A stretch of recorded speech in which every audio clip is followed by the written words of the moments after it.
Hello, everybody. It's Michael Hollands once again for Sound of the Movies. Today I have the pleasure to once again be joined by the legendary Harold Faltermeyer. On today's episode, we will talk about some of his career highlights and also cover Top Gun and also the new one, Top Gun Maverick, which is now available in theaters everywhere. It is my pleasure to welcome again Harold Faltermeyer. Hi, Michael. It's great to chat again, and I hope you're doing well. I'm doing really good. Thank you. Great. Harold, I've got multiple questions, and at first I would like to talk briefly about your beginnings, also in terms of film scoring. I mean, before you had your big break in Hollywood, you also scored German films such as Didi, The Doppelgänger, and also you did Asterix in America many years later. If you were to compare the Hollywood system to the German filmmaking, let's say, methods, where do you see the biggest difference in terms of work ethic or in terms of methods? Anything that comes to mind in order to describe how different Germany is from the Hollywood market? It is the magnitude of those markets. The Hollywood market is just incredibly huge, or was incredibly huge. You had the major studios, which all had their music departments. So music had a big factor in a show. In Germany, it was very inside family kind of thing. Mm-hmm. You had Babelsberg, you had the Bavaria guys, and there was not really a lot more. So it was a rather small business, and small business in terms of box office, of course, is to be compared to, because I mean, in America, this business is huge, Mm-hmm. while in Germany we are happy when we have 1 million viewers, and so this makes the whole thing completely different. The respect for the composers in Hollywood, of course, is a long history. You had let's start with for example, Korngold, in the 40s and 50s, So you had these composers who were classically trained, who were contributing music with an orchestra, and it was considered to be a real art, and it was an art with all these cue points they had in the past, and they had to conduct an orchestra, and they were looking at what they saw, and they knew, oh, I'm slightly late, so I have to speed up the orchestra, which is not so easy, And then when you're too fast, you have to try to slow them down while recording. So, of course, this art, and I really have to say this art, because it is an art, was very, very well received and honored by the studios. So you can imagine that the composer always had like a nimbus, a nimbial state in a production. When I recall the early German movies, it was not similar, but they had not the budget for this kind of productions, so you recorded something and then you had to try to edit it and then make it work somehow for the movie, So with this kind of budgets, of course, this leads to the budget for the composers' fees. They were always traditionally way higher than what you got for music done in Germany. So this is basically was basically the major difference between Hollywood and the rest. I can say the rest of the world. And thank you, Harold. And way before you had your big break, you had also worked with or started working with Giorgio Moroder also on Midnight Express, which I think was in 1978. It was Giorgio's first film score, if I remember correctly, and you were a part of his music team. I think he did some synth programming and arrangements. It has been described as very tricky and demanding to learn the mechanics of the movie making business, and watching a movie, reacting to it, and to write for it, and then making sure everything is in sync with the music. So how did you experience this back then, learning the ropes and working on the major motion pictures such as The Midnight Express, directed by Alan Parker? Well, back then we have been true amateurs in movie making. Both of us came from a total different angle. We produced songs, we composed songs, and I started to program music with synthesizers. And the field of film music was totally new for us. And for Giorgio, it was, of course, a very interesting snat to get the job for doing a movie score. And this is all because Casablanca Records, with its president Neil Bogart, they had a firm which was Casablanca Films, and Neil Bogart knew, of course, and always adored Giorgio's talent, and then it came to a point where he got an offer to do the score. And first of all, Midnight Express was our first collaboration ever. So he said, I have to do a score. I don't really know how to. So I think I'm just composing a couple of themes and maybe they like it or so. And that's what he did. And he started out with some sketches of the really famous chase theme, or the introduction into the whole scene with this very epic melody. And he asked me to make a synthesizer program for that, and to arrange some strings and to add this to it. We didn't have the slightest idea how to sync the video with our music back then, So we played the movie, and we started the tape, and we started to play it. It was, of course, not in sync. So we tried some tricks, but we did not succeed, really. It was just a kid's laboratory somehow. We knew about music and we adored what the movie was, but we didn't know how to get this stuff together. Thanks God, there are pros who can do this later.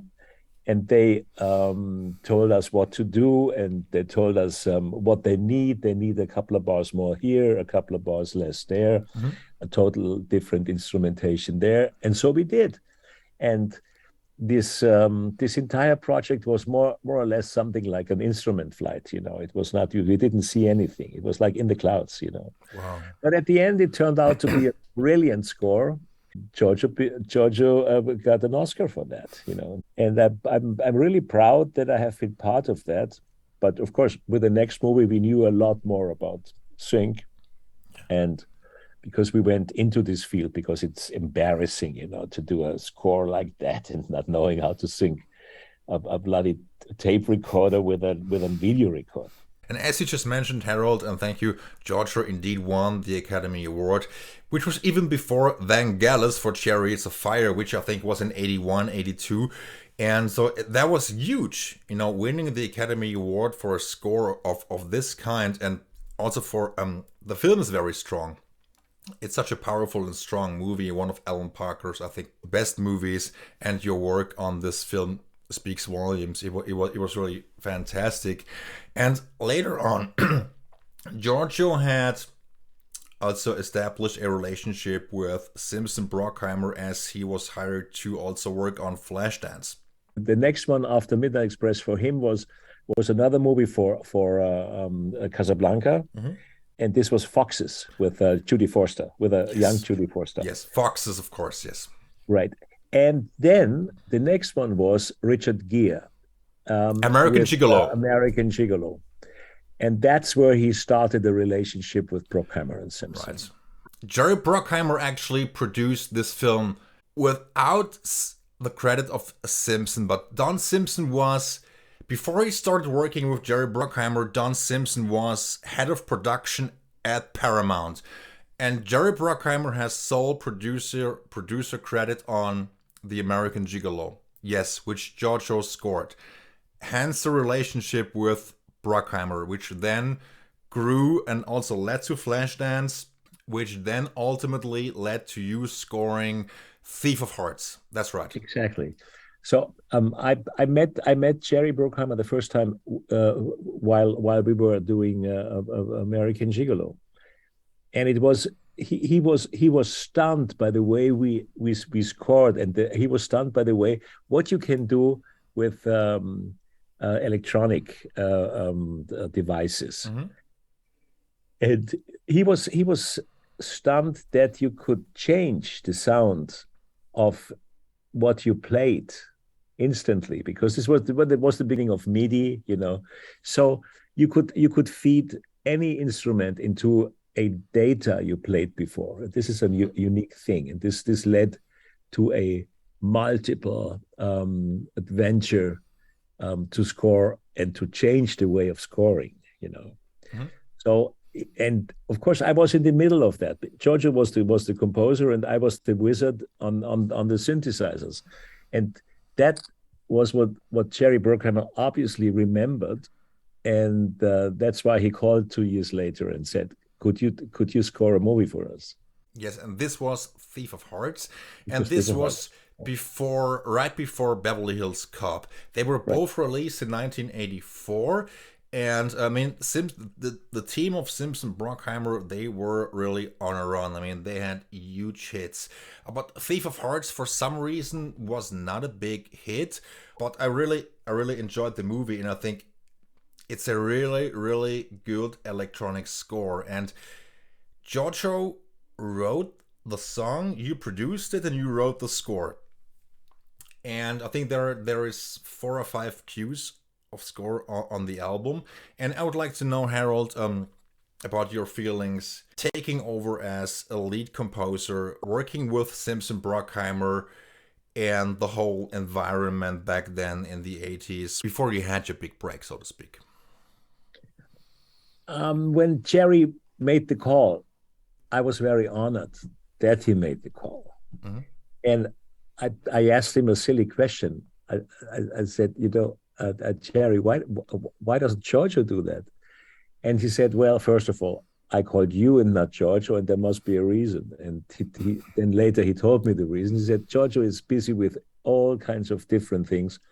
Giorgio at that point was trying to produce a movie, doing things outside the movie business, So I guess that's why Jerry said, let's give Harold a shot on this kind of things. And so I started very confident, because I knew what I'm able to do. The movie had a certain tone, which is of course not the tone I'm known for. It is actually a tone which you would know more from Vangelis or from Tangerine Dream, mm-hmm. with all these pads and all this. And I mean, yeah. Tangerine Dream did a couple of great scores as well, mm-hmm. So they actually asked me to go in this direction, which is, of course, part of it is my way of doing electronics also. I think it was a cute movie, and I think it was a cute script, and it was a very erotic story. Somebody steals your innerst secrets, and I think that's interesting. But for whatever reason, you never know in Hollywood what's going on, But the movie didn't really do well, and so they were trying to finish it, and I think they knew that the movie will not do really great. But in the middle of our first collaboration, they asked me if I want to meet the director of their next movie, Martin Brest, which was Beverly Hills Cop, mm-hmm. which was totally different. And remember, we had a little sticker on our studio door, which said no pads. So was forbidden to record any padding. It should have been a very jumpy and R&B oriented score. And I have to say, I really felt a lot more comfortable with this kind of music. Funny you should mention Tangerine Dream. I think in '82 they did the score for Tom Cruise film Risky Business, and yes, I mean the cue "Stolen Secrets" from Thief of Hearts has a Tangerine Dream vibe to it, which I think is the best cue of Thief of Hearts. I really enjoyed that. And for those of you out there who don't know, it was also re-released because the score was sold out, and it's a really lovely album, so you should go check it out. In terms of Beverly Hills Cop, it was the next project, as you just mentioned. If I recall correctly, it was a union film, and they had intended to hire an orchestra, but Marty Brest wanted something unique and different and an electronic approach, which then somehow led to a discord because they had to hire an orchestra and you had to kind of bypass that, right? Exactly. Actually, we didn't have to hire an entire orchestra, but we had to hire a couple of musicians for a couple of contracts, as they say. And what they did, they were sitting in the studio. They were sitting in our little coffee shop, and they had a coffee. They were talking and they were chatting, but they didn't play. So sometimes one of them, all of course really nice guys, came in and checked out what we do, and they were always shaking their heads because they couldn't believe what we were doing, starting with a rhythm track which was just a little hi-hat, something that programmed like half an hour on this little hi-hat, and one of them, who was a drummer, said, "I could play that for you." And I said, "Yeah, well, you could play it if I would give you a chart to play, but I don't have the chart. I'm composing this kind of chart." And he said, "You guys are crazy." So it was an odd situation, but they were nice and they were hired. They were happy. Of course, they knew that something new was happening, something unique, something very innovative, far beyond imagination of hiring an orchestra. So because we couldn't hire an orchestra because we didn't know what we were really playing. So it was all done on the fly. This was a very unique start, and in the beginning we did not know what to do. It was an empty piece of paper. Didn't also Billy Weber, I think this is also in your book, Harold, didn't also the editor Billy Weber express some concerns as to how he would handle this editorially? Yeah, Billy said Billy was somehow old school when it came to music, and he said a couple of times, "Guys, this doesn't work. We should go back to the orchestral idea, a comedy with just one guy trying to program a electronic score for this kind of huge movie doesn't work." And he was very critical in all what I did. At the end, when I came up with some stuff which then at the end really worked, he was convinced and he was sold. But it was a long way. Of course, Axel F was a huge hit around the globe, and nowadays film music is not as theme oriented as it used to be, unfortunately. If I were to re-examine your career and just mention a few themes which are just classics, Axel F, there is Fletch, there is Kuffs, there is Tango and Cash, there is The Running Man. So all of those themes, just to mention a handful of themes, are very iconic, catchy, hummable. Many people, I think, just cannot get them out of their head.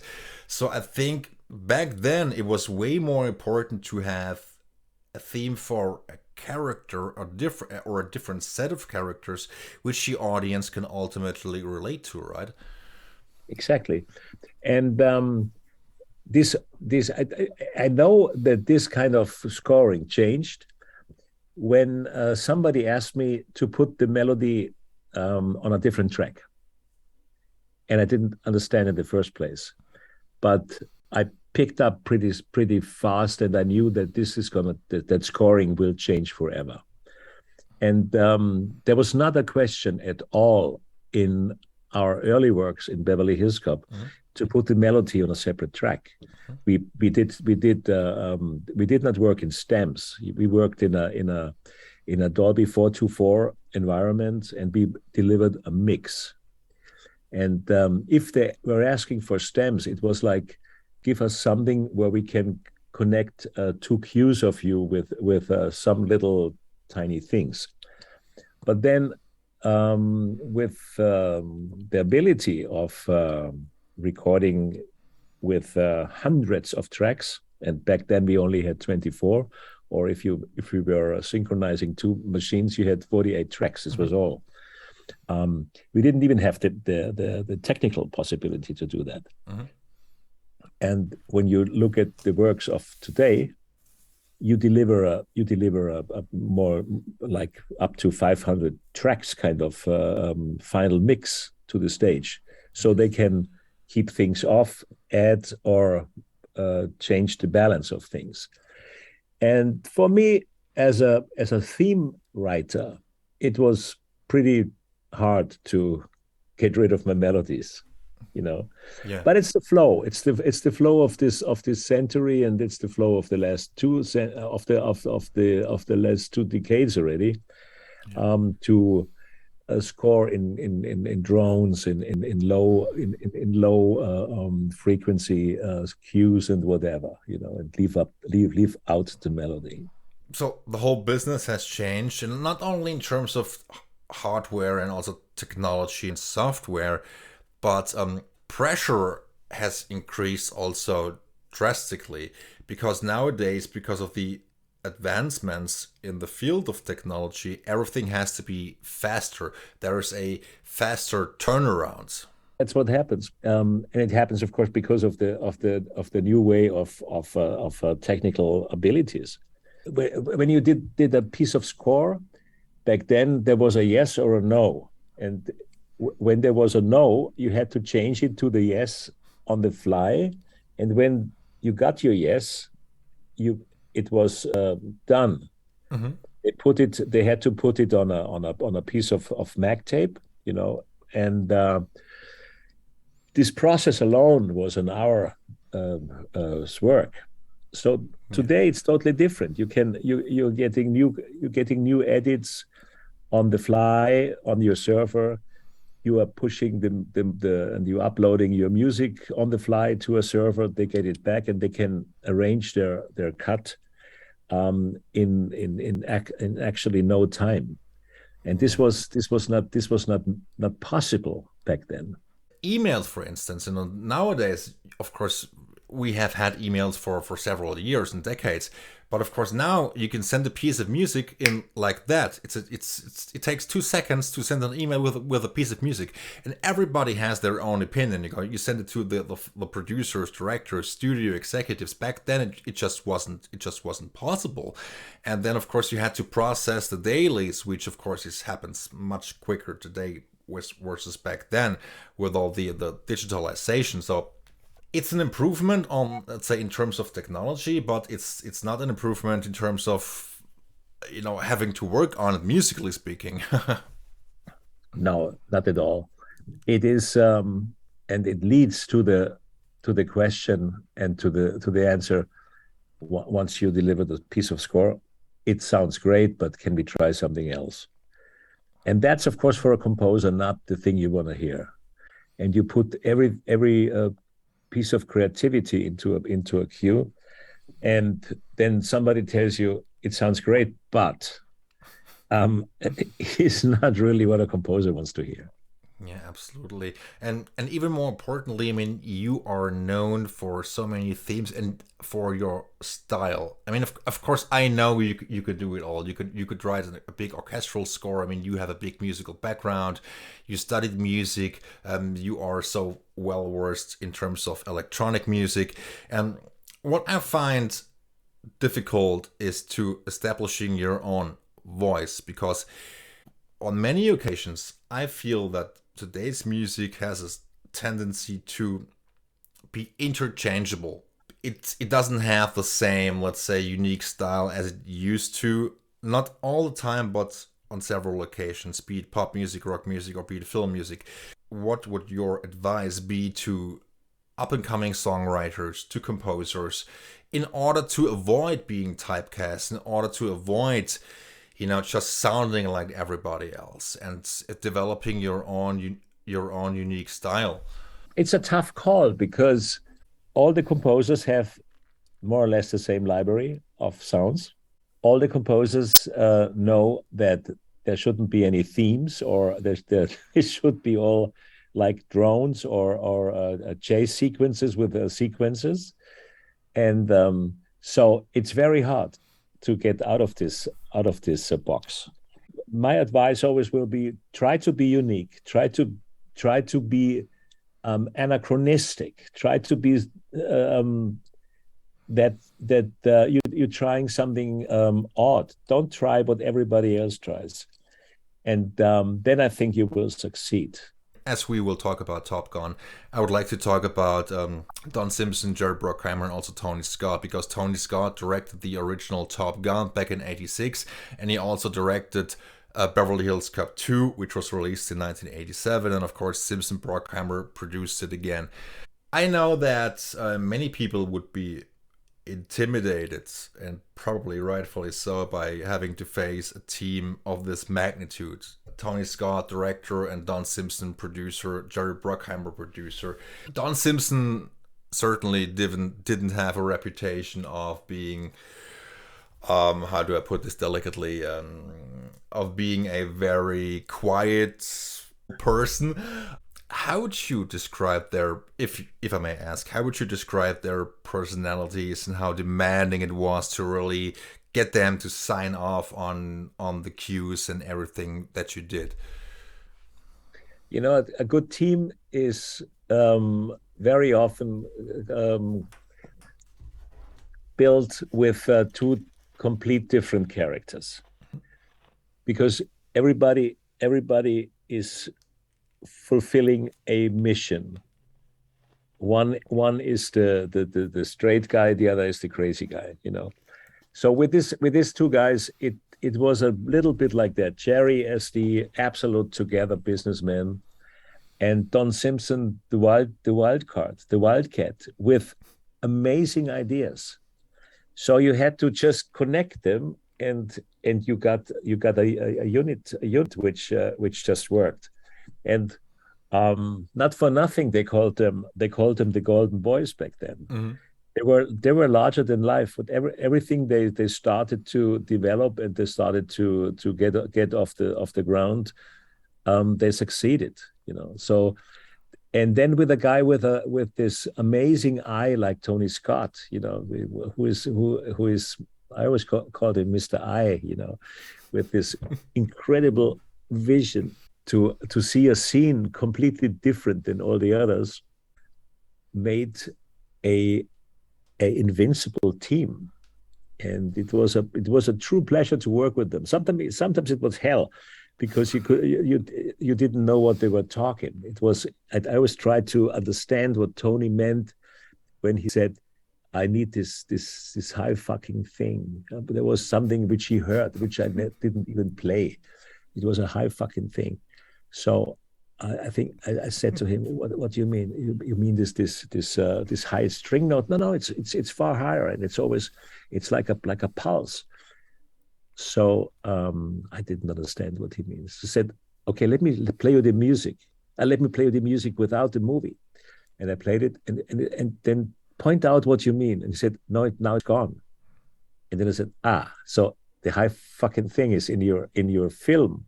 And we found out that this little thing was from a ventilator, was a sound effect. And I said, well, if you want to have this sound effect louder, then go to the sound effect editor and he makes it louder for you. So, but this somehow mirrors the stage of understanding of music. It was he was actually seeing music more than hearing music, and this was interesting to work, and then at the end, of course, to make everybody happy. But obviously, you had a good rapport, and Cop 2, I must say, Beverly Hills Cop 2, one of my favorite 80s action films and comedy movies of all time. And not only in terms of score, but you also wrote Shakedown for it, which I think is simply one of the greatest, in my book, one of the greatest rock anthems for any movie. And it opens the film in such a grand fashion after the heist at the jeweler. So it was perfect, and I think it was Bob Seger's first #1 record. That's right. Yeah, right.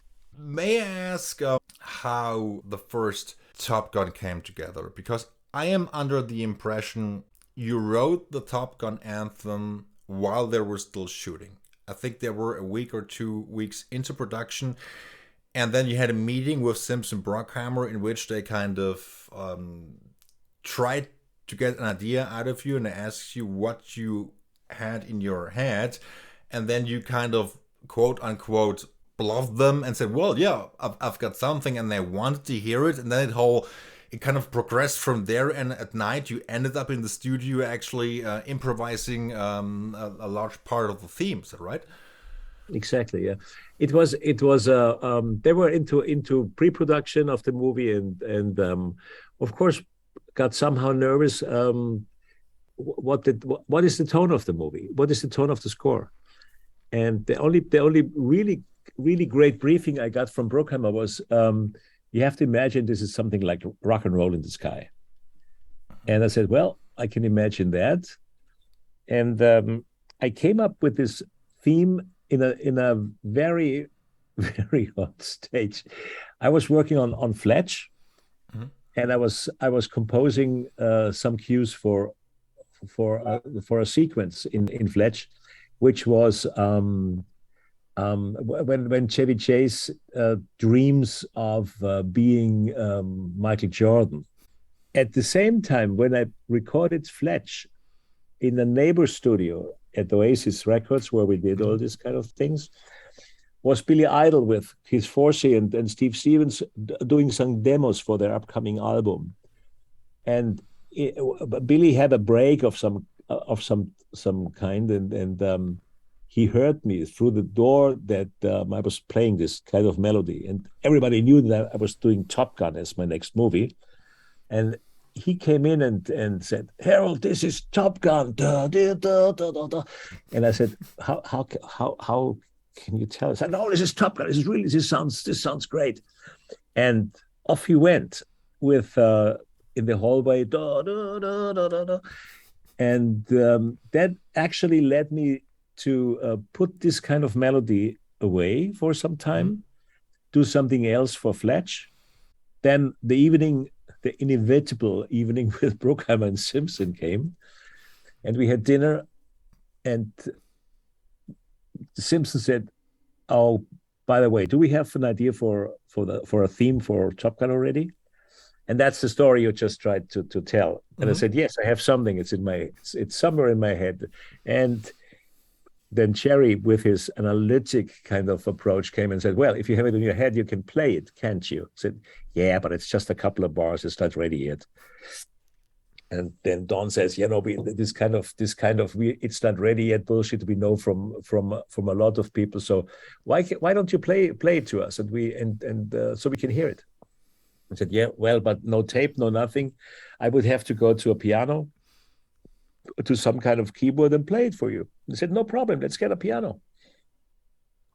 So I went to a studio after dinner, and I played them the not finished theme, with all its key changes and all that. And I came back to a chord which I didn't know where to go from there. And I tried to explain that this chord has to build into the main theme again, and this would illustrate the takeoff sequence of the jets. And having said that, they said, it's brilliant. Can we get a tape right away? I said, well, guys, it's 12 o'clock at night, so why don't you want to tape now? Let's do it tomorrow. I said, no, because Tom is in town, and I want to play to him. I said, you guys are crazy. I mean, how can I get a track together in a couple of hours? And the earliest I can get this together is like in 3 or 4 o'clock in the morning. You know? So he said, no problem, let's do it. I said, oh, you crazy guys. So I went to another studio where I had my synthesizer set up while doing Fletch. And I started to program and to record a demo. Then I had to call in a guitar player, because one thing I knew from the beginning, that this theme has to be played by a guitar. Mm-hmm.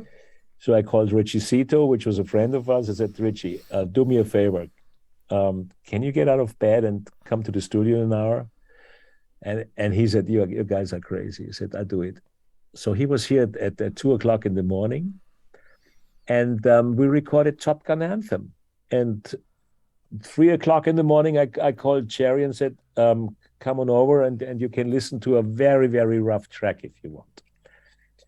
And all of a sudden, Tom Cruise stands in the doorway, and I played it to him and to Jerry and Don, and Tom said, wow, it's absolutely amazing. And Bruckheimer said, genius. It's just the greatest.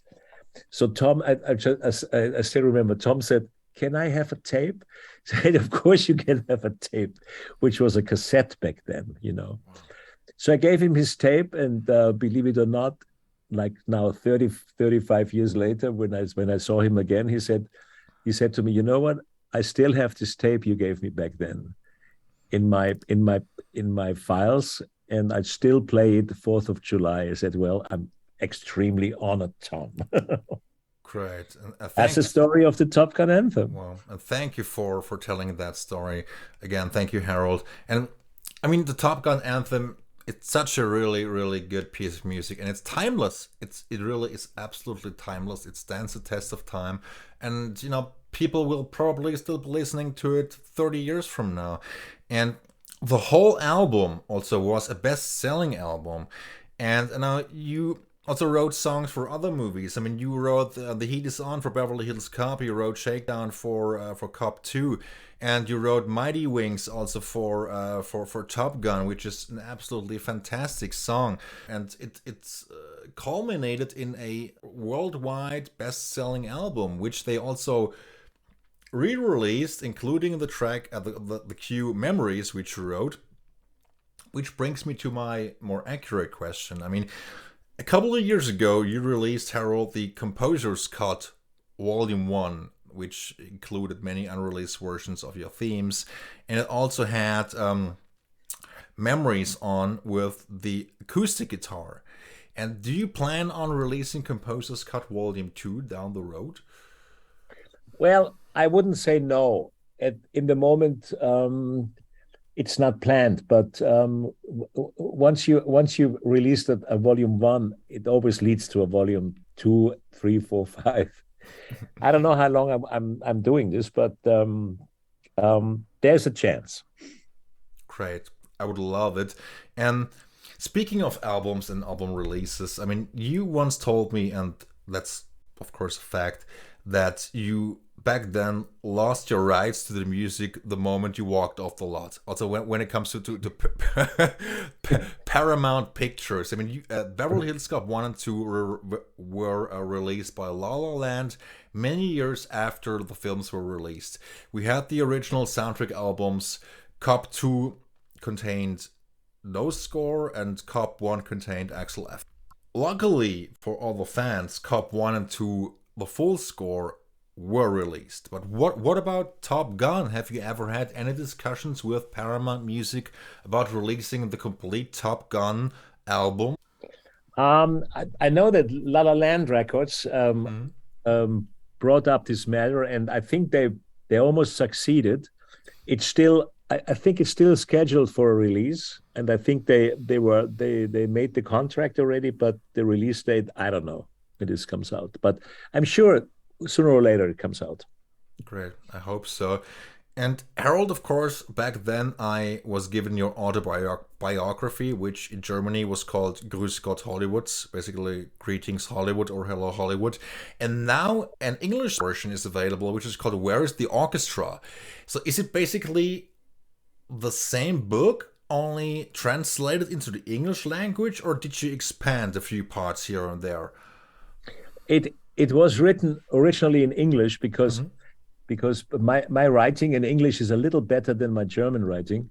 So I thought I write down my memories anyway in English, then which was then translated into German with, of course, the benefit of having an English version right away.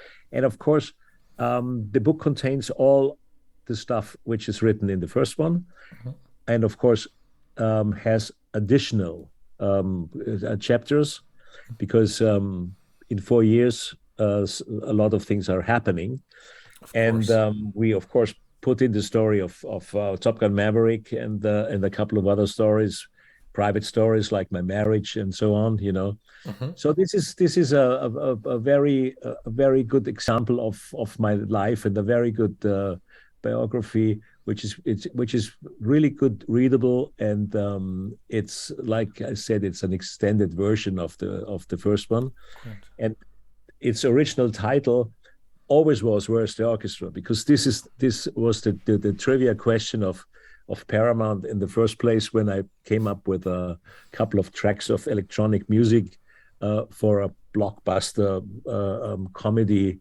starring Eddie Murphy. Where's the orchestra? Great.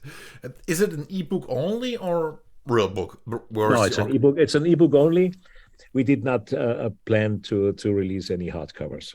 I need to get the new one, Where's the Orchestra, but I cannot stress enough how good the book is. Grüß Gott Hollywood, Hello Hollywood. It offers so much tremendous insight into your education, your time with Giorgio Moroder, your film scores, your work with Donna Summer, for instance, or in the Pet Shop Boys. It's tremendous, and it also shows great stories about Harold Faltermeyer, the private person. That was one of the best chapters, and I don't mean to take up too much of your time, Harold, but I would like to get into it just quickly, because you made back then, after Tango and Cash and Kuffs, you made the decision to return to Germany and work there permanently because you wanted to raise your kids in a different environment. So, could you elaborate on this just a little bit more as to why you left and returned many years later, if I may ask? You have to know I'm a European. Hmm. I'm a Bavarian kid, and my thinking is an European one. And recalling my own childhood and recalling my own education, it was a an adventure. It was a blast to be born and raised in our little compound here. And I thought, with all that, nothing could happen to me in Hollywood.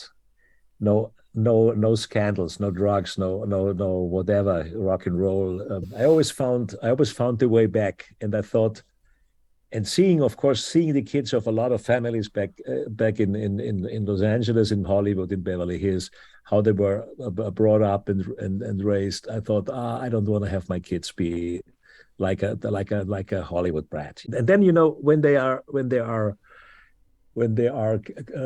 questioned with this soil, they can go in the world, and that's what they actually do. And so I think I made the right decision. My daughter studied in New York. My other daughter studied in Vancouver. My son worked with me on Top Gun Maverick. Now, this is great for me to see, and they are all equipped with this kind of homeboundness. Great. And that's what I think was right. Great. Thank you, Harold. And of course, then you came back, and he also did Cop Out, the film with Bruce Willis, also another really, really catchy theme. And then you eventually you also worked on musicals. You did Wake Up, which I need to mention, which is a great album. And Harold, I would like to dive into Top Gun 2 if we still have some time left. The album is out now. The film has been released.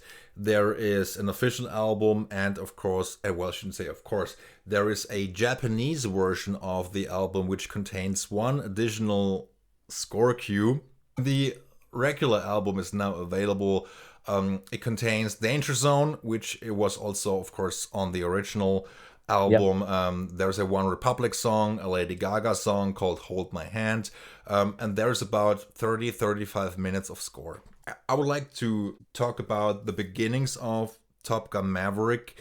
And as I understand, Tom Cruise mentioned in an interview way back that he wanted to hire you back, and you were actually back, and you didn't even know a thing about it. That's the correct story, right? It is, yeah. It is. He had an interview with BBC somewhere back in 2018 or so, saying that he's doing Top Gun now. He's doing Top Gun Maverick, and back then it was still a Top Gun 2, and the host always asked him to release the tone of the movie, and he said, no, it's going to be like the old one. It's not, and he always said, are there gonna be drones? Are you flying drones or no? And he always said it's the real thing, and we are going back to what we did back then. And then after multiple asked with questions with are there drones? Are there no drones? He said no, there are no drones, and I tell you, we do it like the first one, and we also have Harold Faltermeyer to the score. These were the original words of Tom. And this was littering the social media contents, and somebody poked me and said, "Hey, look, I'm so glad you're doing the score for Top Gun." And I said, "I don't know anything about it." So he sent me the link, and then I saw it, and I called my agent, and he said, "I don't know anything about it." And I sent him the link as well. He said, "Oh, interesting. Let me call the studios." And a couple of days later, we started to negotiate. What do you think is the biggest difference between Top Gun 1, Top Gun 2? I mean, the first one is not that action oriented. Of course, it has action and the aerial sequences, but it also has let's say, a story which is told quietly. But of course, it's a product of its time. You can tell it's a product of the 1980s. And in terms of the film and in terms of the score, what are the major differences in terms of themes, pacing, and so on? We did look at the first place into Top Gun, into the old Top Gun, before we started work on the new one. I thought, gosh, this is a romantic movie. This is a slow movie. This is not a real action movie, and it's all slow. And seeing the first scenes of Top Gun Maverick, I thought, did we shoot Top Gun 1 in slow motion? It's a lot faster. It's a lot harder. It's a lot more dangerous. The love story is not so into the center. It's a smaller story, and it's all of a sudden there's a real enemy. The enemy back then was like a Cold War encounter, with Russia. Yes. So now it was like a real thing. And this is the big difference between the two movies. And the finale is much more, let's say, elaborate and crazier, and there's much more action. And I mean, many people also shared their feelings with me as far as the film is concerned. And the film is getting rave reviews. I mean, really good reviews. Some call it the best action movie they have seen in like 5 or 10 years. So Joseph Kosinski seems to have put together a really good blockbuster, and we had to wait for it more than 2 years. I mean, I was really disappointed because they kept pushing back the dates because of COVID, and Tom Cruise said he wanted it to be released in the theaters. He didn't want the streaming nonsense and so on. So I think fans should be really excited for a fun, big action summer blockbuster. And I remember one review which I read a couple of days ago, in which the guy said, "Well, part 1 is a cult movie, part 2 is a good movie." So. No, it is a good movie. I saw it now a couple of times, and I was attending the Vienna premiere yesterday night, and the people were raving. It has huge reviews, and this is something which makes me really, really happy, and I'm really happy to have been part in this. Great. And I know that Hans Zimmer joined you during the process, and I would like to know, I mean, you two go way back. I mean, you've known Hans for many years. And oh, yeah. How would you, let's say, describe, working on the first ideas and communicating about this iconic project and how everything kind of took shape from there? Hans took a very modest and humble position in the first place. He said, when we talked about it first, he said, I don't wanna interfere too much with your score.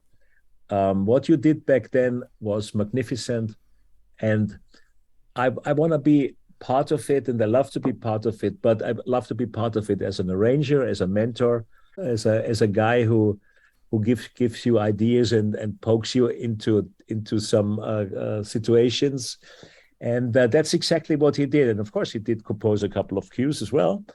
But basically, he supported my work in a very, very great style. And we didn't have a lot of time to communicate during this movie because he was busy with other stuff as well. He did. I think he did 2 or 3 movies simultaneously, but that's what he always does. But at the end, you can hear his writing and his producing together with Lauren Balfe, which I adore anyway. So this all led up to a great end product, which is gonna be an epic one. Great. And Harold, if I may ask, did you also have a hand, or did you consult with them about, let's say, the song placement and the writing process, also with Lady Gaga and One Republic, if I may ask? No, I was gone by then already. I didn't know about the song placements. We had a change in music supervisors anyway. But at the end, the song was in, and I learned very late that we had Lady Gaga on board. Okay. And the score is much more orchestral, of course, than the first one was. But you also included some electronics, and of course, you rearranged the Top Gun theme for the opening credits again, right? The opening credits are more or less similar than the original one. Mm-hmm. We did re-record them, and the good thing was that I was able to retrieve the recording data of the first movie, because I still had all the old floppy disks, and they, believe it or not, they did work. So we could make this. We could retrieve the MIDI data and put new sounds into it, which of course today is a total different thing than back then, where we had like one or two synthesizers with usable pad sounds. Now you have an array of beautiful morph sounds which are going 7.1 or whatever through the whole cinema, and of course we used all those. And back then there was no time. I always said to Jerry, let's put a couple of strings on. I said, no, we don't have any time. It's good enough. And that's the tone of the movie, and keep it. This time around, I think, and that's just my 2 cents, it must have been difficult to pay homage to the first Top Gun and also to expand upon that and to create something new and something fresh, which the audience didn't get to hear in the first Top Gun. You have a total different story, obviously. Yes. And you're confronted with a total different speed, mm-hmm. And with this object, I have to say it's not just an airplane. It's a huge object. This jet called Dark Star. Mm-hmm. which is a new development, and it's supposed to fly Mach 10 or above Mach 10. You couldn't use any old stuff there. You had to use something new, and this was a challenge to compose it. And I did a couple of layouts. At the end, we came back to the first one, combined with some other stuff from Hans and actually from Gaga. They incorporated a couple of things there, and all other scenes as well. You have the sailing scene with Penny with Benjamin. So this led to a romantic theme next to a song, not the song, but Yeah. So it, of course, it's different, and you can use the old stuff, and everybody adores the old stuff. Yes. But you had to, of course, compose a lot of things new. Great. And you just mentioned Lady Gaga, and I would like to just briefly mention it. I think that's probably one of the reasons. I mean, using her song and doing kind of different arrangements of it, that's probably the reason why she has a credit on the front cover of the CD. Probably. Yeah, sure. I mean, she wrote the song. Of course, she's a huge name. Yes. And of course, you want to have this name on the front page. Yes. All right. Of course, now you have 4 big names on the cover: Lauren, you, Harold, Lady Gaga, and Hans Zimmer. So that's pretty big and huge. So 4 iconic artists contributing music to a film of this magnitude and of this kind. That's a huge achievement, and that will sell CDs, I guess. Well, I hope so too. It is, and the good thing about a soundtrack where you put score on is that you can make a collages of different themes. I mean, back then, Axel F was not a song. Axel F was a collage of different bits and pieces out of the score. Yes. So I didn't hear all of the collages yet. I had a tape, but it's a little outdated now. But I can't wait to really see and listen to the entire soundtrack, which I'm supposed to be getting tonight. Great. And to wrap things up, and I really don't want to take up any more of your time, Harold. I know you've had a good relationship with Jerry Bruckheimer. If you could pick any of Jerry's productions which you didn't get the chance to score, and if you revisit his films, which one would you have loved to have scored? I think a big challenge for me, but I have to say in the same sentence that Hans did a great job on that, would have been the Pirates of the Caribbean, because this would have been something for me where I could escape the box I'm in with action movies, So yes, I would have loved to score that. Great, thank you. And Harold, is there anything else you would like to add? Anything about your career? Obviously, we cannot cover everything tonight, but I would love to chat again, of course. Well. One thing which is out now as well is something else, and something you would probably not expect from me. I was working on a theatrical play, and it just had its premiere on the 19th of May in a theater in Bonn, our former capital. And I'm pretty proud of that, because this is the first time I was working on a total different genre. So I'm very happy that this piece of theatrical play is very successful right now, and it shows something that I can do, not only film music. This is a play. It's a musical play. It's not a musical, but it's a story. It's a very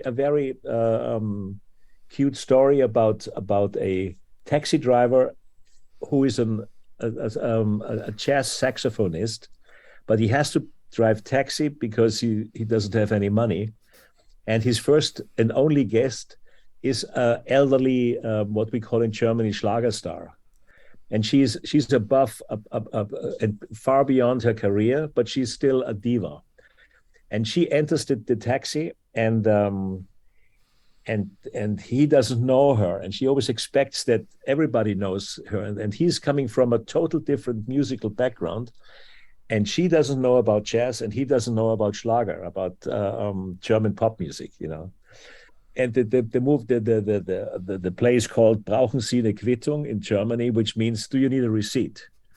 And that's what he's asking her, and he's asking, should I put a name on it? And she says yes. And there's a big pause, and he says, but you have to tell me your name. And she says, you must be joking. You don't know my name. And he says, no, I don't have any idea. So this is the story. And in the process of the play, they come closer. They don't become a couple, and they don't become lovers, but they start to make music with each other. And all of a sudden, she adores jazz music, and he has some kind of respect to what she did. And at the end, they go separate ways, and showing that music is a global thing and is not just one pocket and the other pocket. And I'm pretty proud of that. Great. Is there going to be a CD or Blu-ray DVD of the production? Could be. Since of course in German language, so it's limited to the German-speaking countries.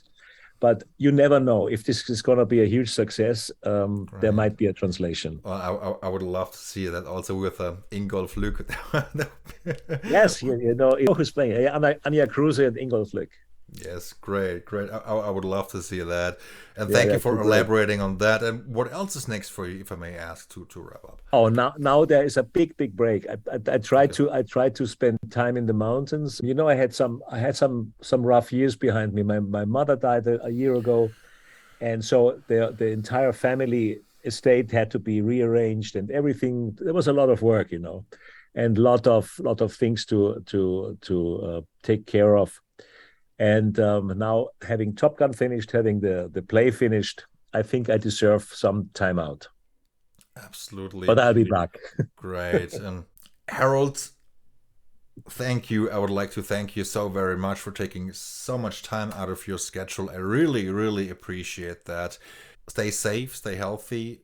You too. Have a good time, and let's talk soon. And thanks again. I really appreciate it. Thanks, Mark. Bye. Bye-bye. Take care. Bye. Bye-bye.